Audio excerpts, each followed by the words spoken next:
Hello!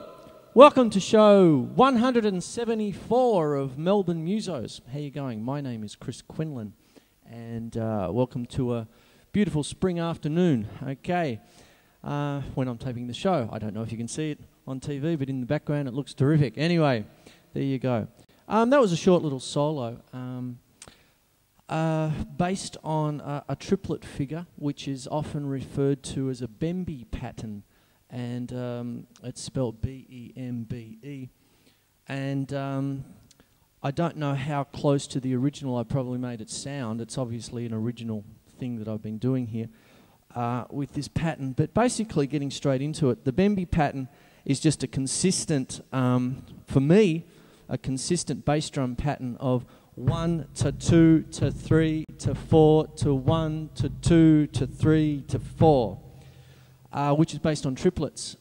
Triplets being a group of 3 notes played in the time of 2 notes of the same kind. Okay, now what happens therefore is that it ends up being like this. I'll do it on the hi-hat actually so you can see it.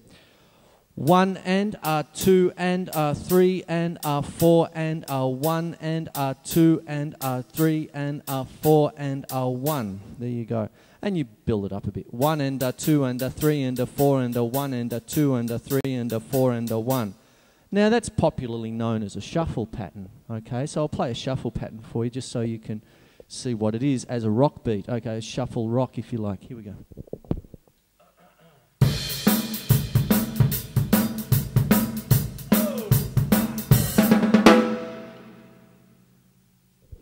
That's a shuffle pattern. Okay. I'm just doing my right hand pattern on the hi-hat on the bass drum. So it's just...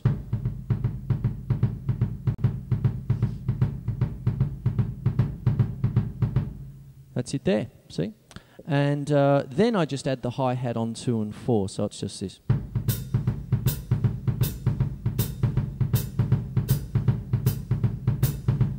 Now this is a great workout for your feet, obviously your right foot. In this case, if you're a left-handed drummer, your left foot, of course. What happens is that it creates a lot of strength, these kinds of patterns to build these up. Now, I am talking about an ostinato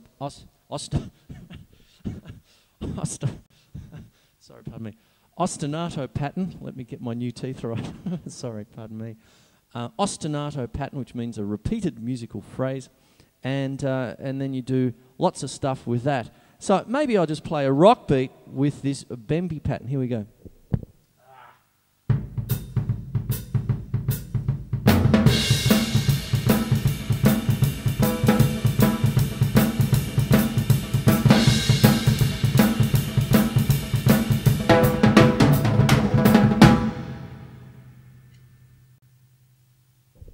Bit of a frill at the end, sorry about that, didn't mean to get too complex with just a basic pattern there, but that's what it is there. Now, that is often played on the floor tom, so you might do a 4 on the floor, like, and then with your right hand play that Bembe pattern on the floor tom, you know. And there you go, so let's try this one with a rock beat.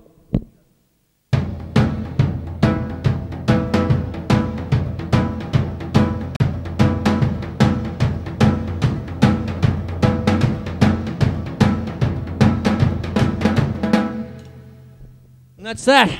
Okay, so that's a rock shuffle, okay. Texan blues bands and things like that use that quite a lot. A lot of people know that rhythm as rock and roll by the famous or recently infamous Gary Glitter. And there you go, enough said about that. But you've got to love the sequence, hey? Good old 70s. Anyway, there you are. So what it is that's a Bembe pattern. Now, let me talk about some of the hand patterns I put on that, okay? Now, you've heard me crap on a lot about a single paradiddle. Here's a double paradiddle for you. Here it is here.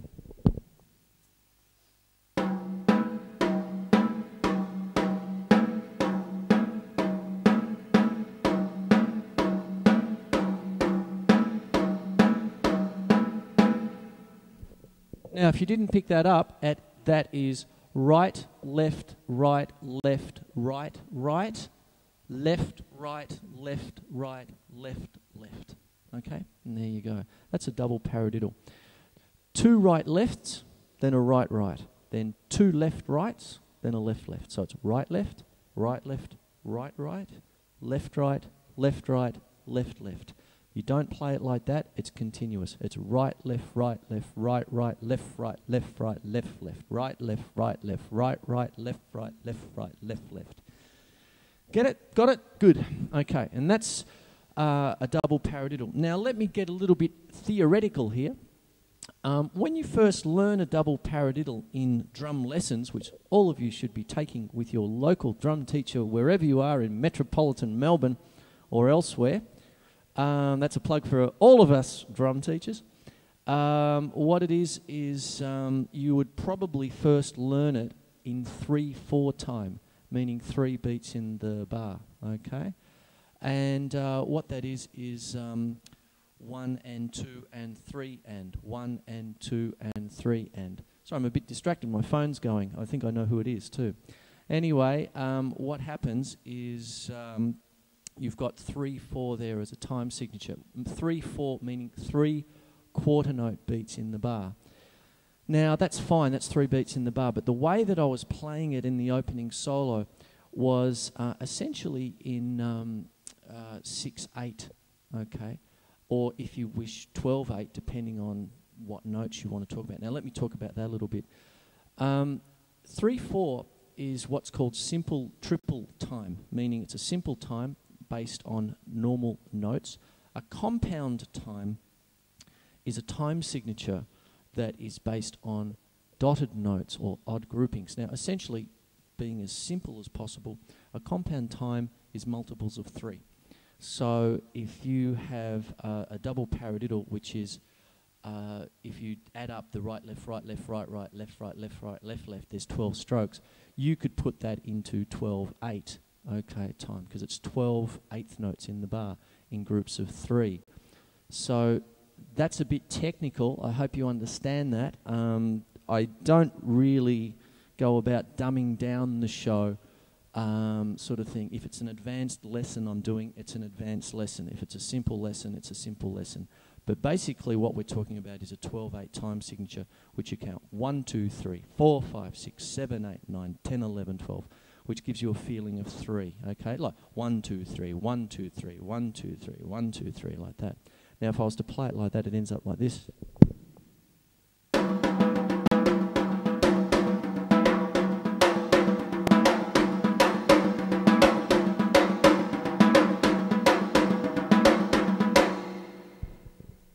Do you see the feeling with that? Now, if I had the Bembe pattern underneath, let's see how it goes. Okay.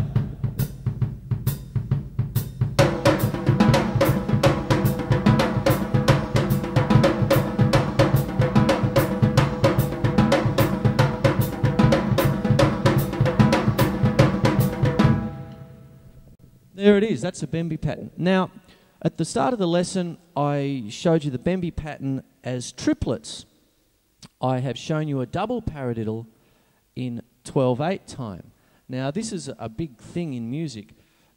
Triplets are groups of 3, played in the time of 2. Okay, so essentially, you could be forgiven for calling them some kind of polyrhythm, because it's 3 over the time of 2, which brings us into 2 rhythms being played against each other.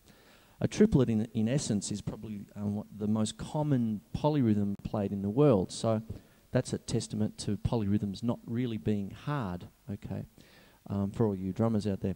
And it's just a matter of working it out, you know, sort of doing the musical mathematics and then enjoying yourself and putting your own soul and originality into it to make it music rather than just mathematics, okay. Then what it is you can turn a double paradiddle pattern into triplets. So instead of going 1, 2, 3, 4, 5, 6, 7, 8, 9, 10, 11, 12, and thinking of them as quavers in a 12/8 time signature, you can now think of them as triplets in 4/4.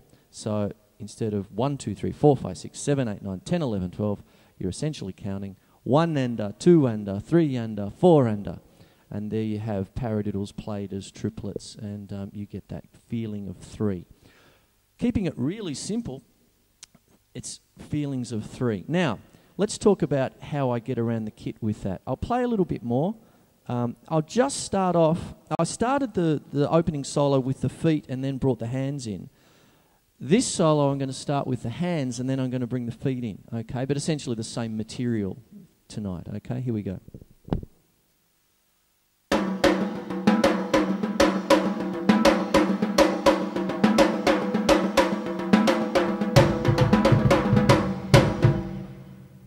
That was called a mistake. I'll start again.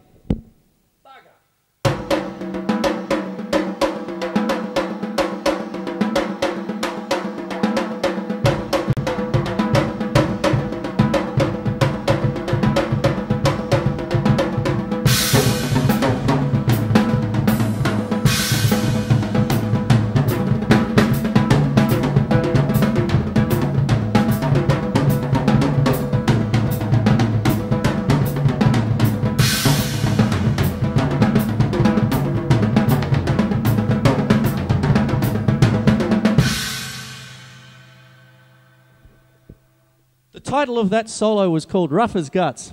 Okay. But anyway, I hope you got the idea there. I hope I cleaned it up towards the end. I think I did. Anyway, so what it is you get that kind of a thing. Now let me just talk about the paradiddle around the kit. Okay. Let me put the left hand on the snare drum and keep it there. And all the right hand taps, I'll move around these toms here. Okay, these, I don't know if you can see them all. The end, I got 3 rack toms and 2 floors here. Let's see what I can do with that without ballsing it up. Here we go.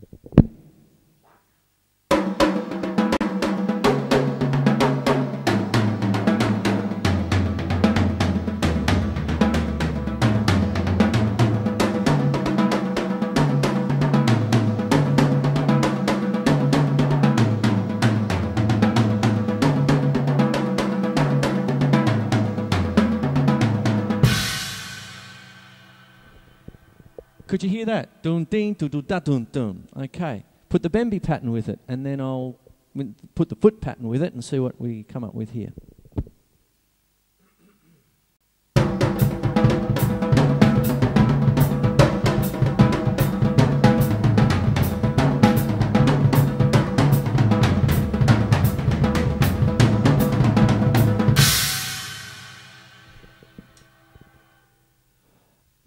Now, let's see what we can do with moving the left hand around a little bit. Now, for this, maybe I'll put my right hand just on one of my right side cymbals and work it like that. So my right hand is now in one spot, and my left hand is now moving around. Okay, see how we go with this.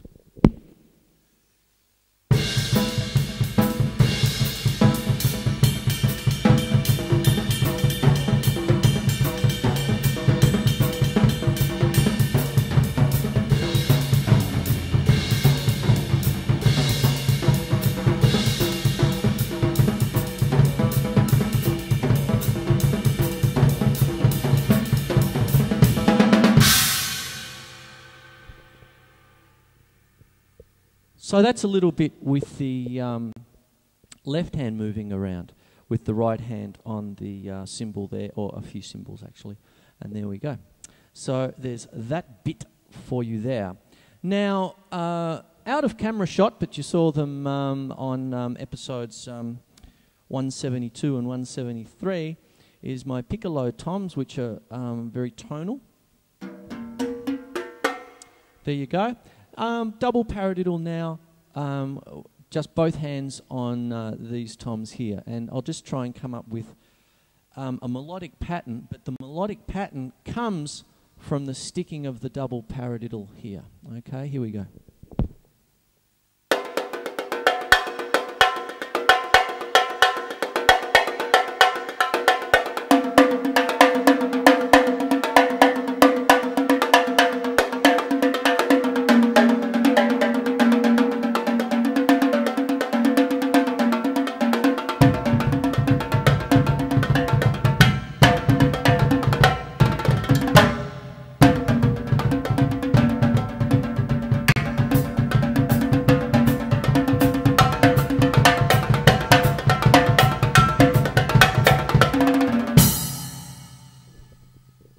there you go. So there's that one. A few little frills, double stroke rolls to finish off, just to end the etude.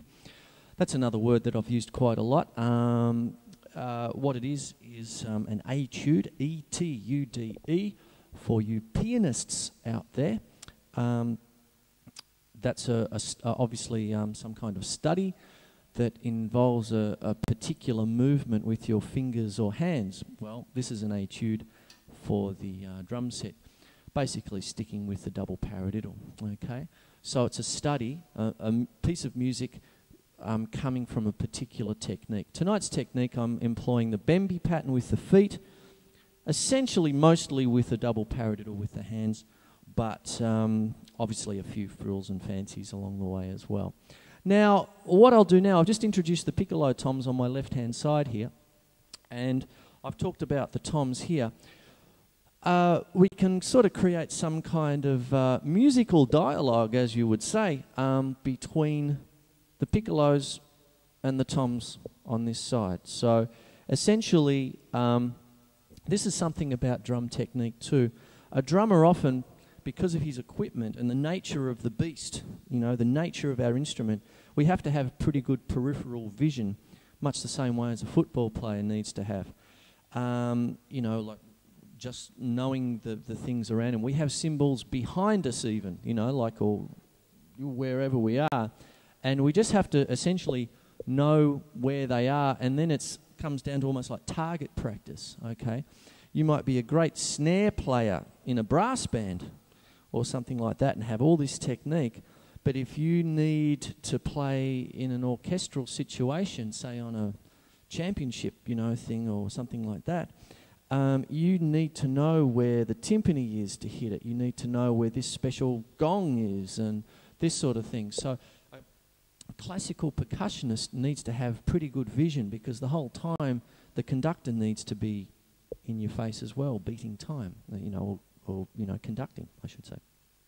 So what you're going to see from me here is a little bit of a robot face when I'm playing here, because what I'm going to do is I'm essentially going to be looking down towards my hi-hat, okay, this angle, and when I'm looking straight like this here, pardon me, I can see to my ride cymbal here, okay, I can see to there without turning around and looking.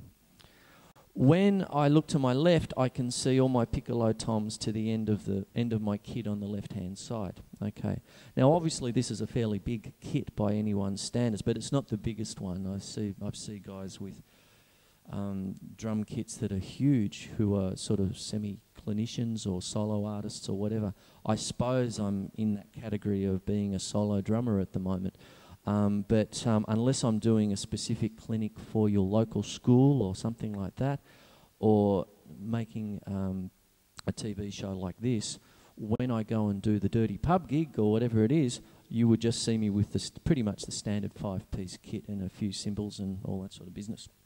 But what I'm talking about here is peripheral vision now, and my right side, my right hand is going to be playing these rack toms and floor toms, snare drum with the snares off. And my left hand is going to be playing the piccolo toms here. And now I'm talking about peripheral vision on a drum set. So that's a little subheading, I suppose, for the subject of tonight's episode. Here we go. Pardon me. So here we go with this.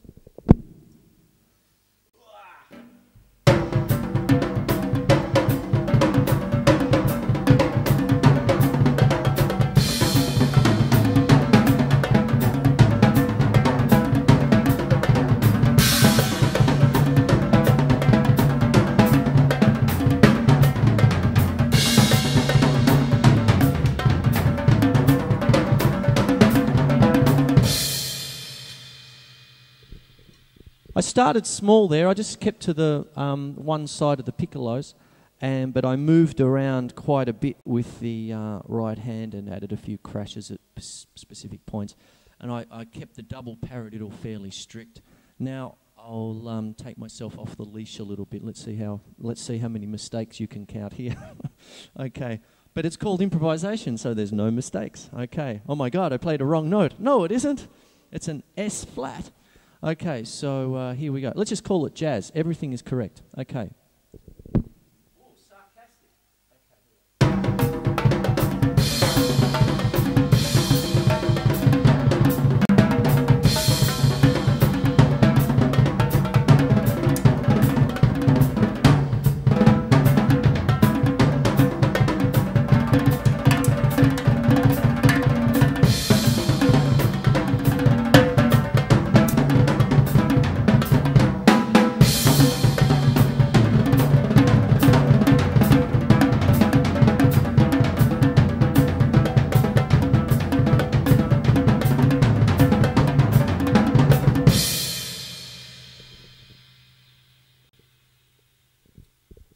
Sarcasm has no place in music.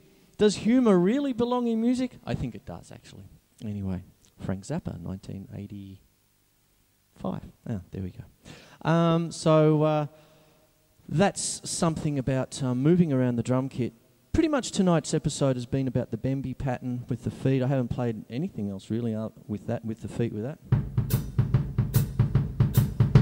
I've played a few other things with the hands, but mostly it's been double paradiddle, which is this.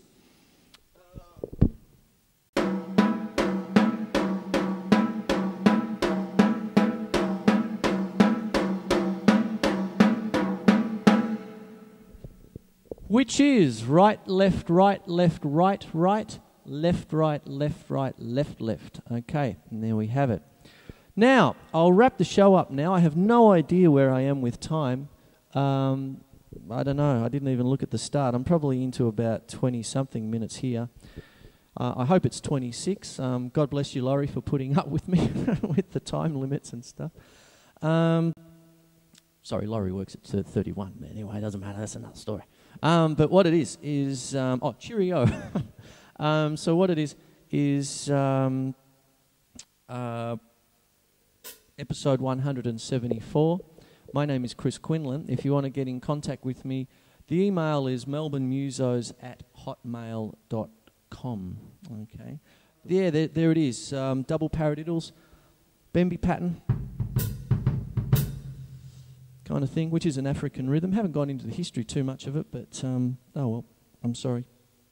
And how to play it, double paradiddles, Bembe pattern, triplets, compound time, simple time, all the things I've talked about tonight. Anyway, it's 174, and I will see you next week. Bye.